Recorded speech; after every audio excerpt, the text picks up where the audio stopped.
Ya, waktu durasi 2 menit.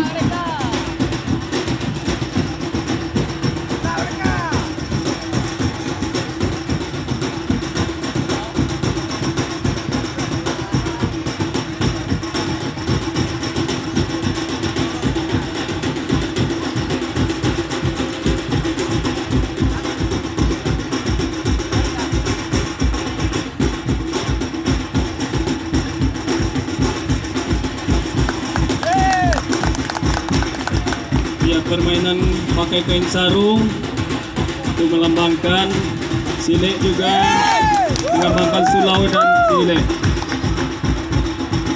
Kain sarung pada zaman dahulunya bukan sekedar dipakai untuk beribadah, tapi juga untuk dipakai melindungi diri. Tetap jaga keseimbangan yang menandakan mengandung filosofi menjaga keseimbangan dunia dan akhirat.